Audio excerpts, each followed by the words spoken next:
My name is Jennifer Krebs-Frisch, and this presentation is about using nature notebooks during a pandemic. Like many of you, I'm sure, my science methods courses went online for both the end of spring 2020 and for the entire fall 2020 semester. I had a little bit more notice for fall 2020, and so I was able to use a lot of the online distance learning types of tools that became available to teachers and to teachers of teachers. And so this is my Bitmoji outdoor classroom that I used to allow my candidates to start to explore nature notebooking a little bit.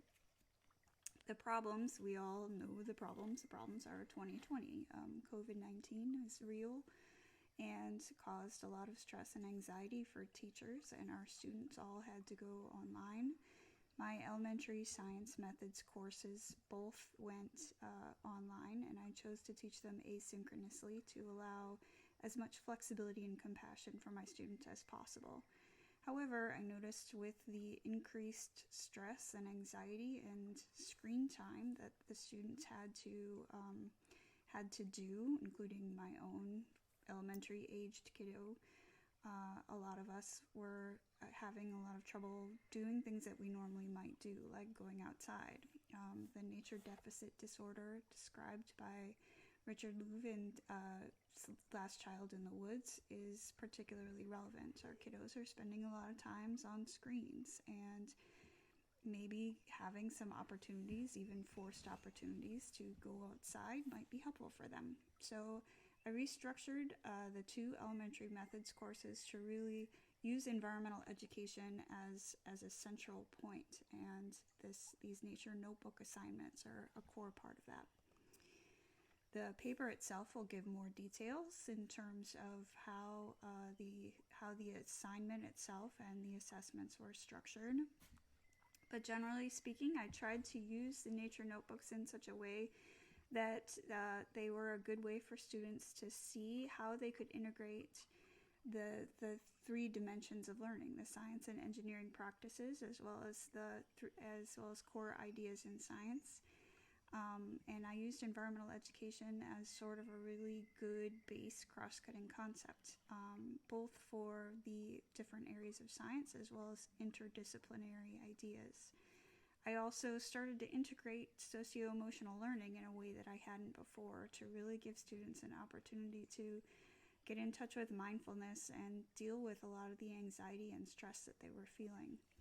The two courses allowed me an opportunity to use both low-tech, meaning paper and pencil notebooks, as well as including more technology types of tools. In this case, I used Esri tools like Survey 123 and Story Maps. Because of time constraints, I'm not going to talk too much about the background behind why you use nature notebooks, and hopefully those of you who are looking at this presentation kind of think nature notebooks are interesting already, and they are a really good opportunity to get students thinking about how their students can show evidence of what they learned and think like scientists. Also, nature notebooks in general and being able to be mindful and observe and think gives students a lot of those socio-emotional aspects that I talked about earlier, and there is some evidence to support this from recent studies. The way that I was able to guide students in using nature notebooking, I used this resource, the How to Teach Nature Journaling by Laws and Lagren, as my main source for structured activities. Students in the first course were required to do two nature notebook entries per week. I told them that they needed to spend 20 minutes twice a week making a nature notebook entry. One of them was using a guided activity from this book, and another one was free choice. So they could choose from a bunch of different choices, or they could just come up with their own kind of observation based on their own interests and things that they wanted to learn more about. Their notebooks, we use the Fulton and Campbell science notebooks text, and so we really try to reinforce that notebooks are not an assessment tool in themselves. They can be used for formative assessment so that you can kind of see how your students are doing, but you're not going to collect the notebooks and use them for a grade because they're for the students to demonstrate their learning. This is a video that I produced in order to kind of guide and model students for how they could do a specific science notebook entry. These are some examples of paper science notebook entries that students did according to some guided prompts. You can see the amount of detail and the focus on drawing. We did different activities that focused on mathematics, literacy. Some of them focused on mapping.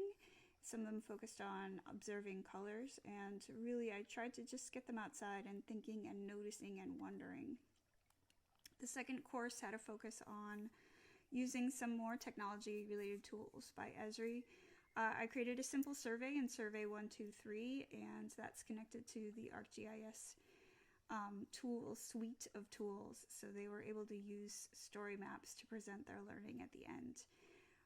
The Survey 123 ended up being a really interesting tool for gathering data about what the students were doing because they were able to take photos of their observations and then record very simple observations, which I could then analyze using the tool.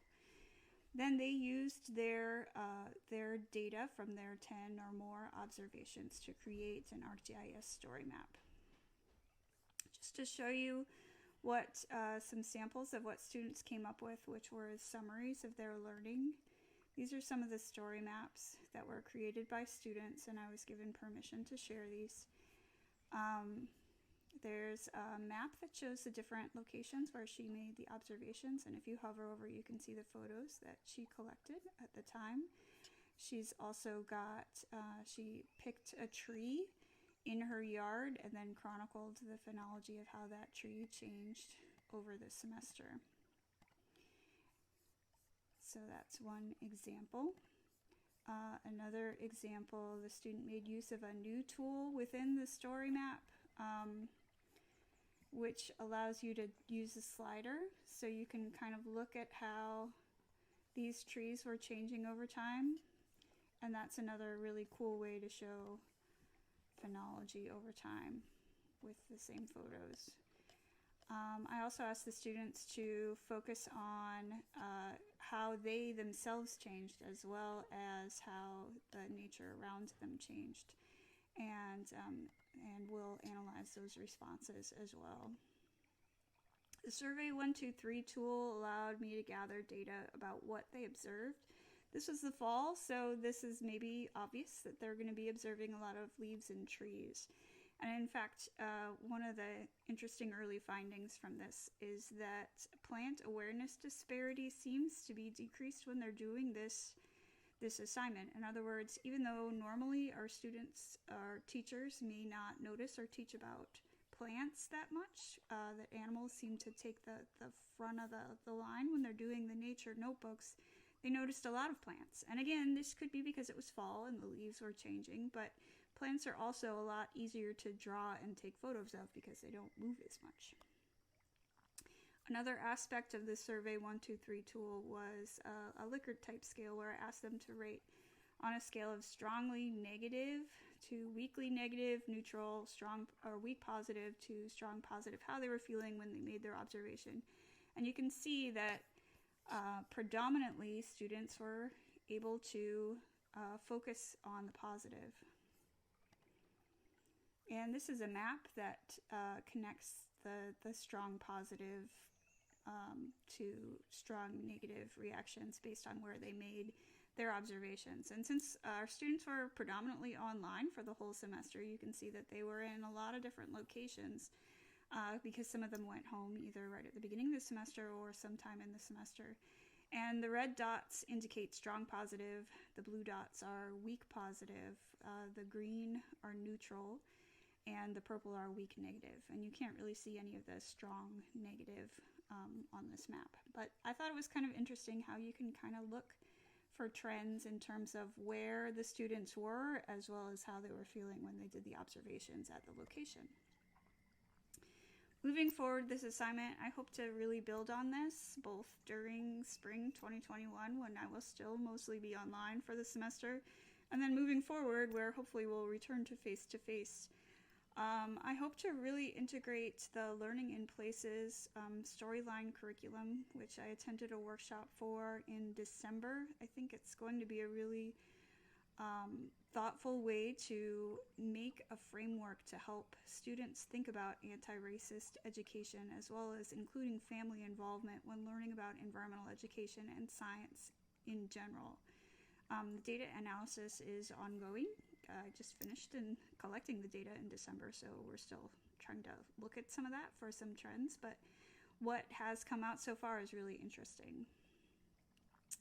This was intended to be a roundtable presentation, so I really do look forward to getting some feedback and sharing ideas with people who are interested in using science notebooks or nature notebooks to really think about environmental education as a very core idea in both elementary and secondary science methods classes. Please feel free to contact me, and I look forward to hearing from you.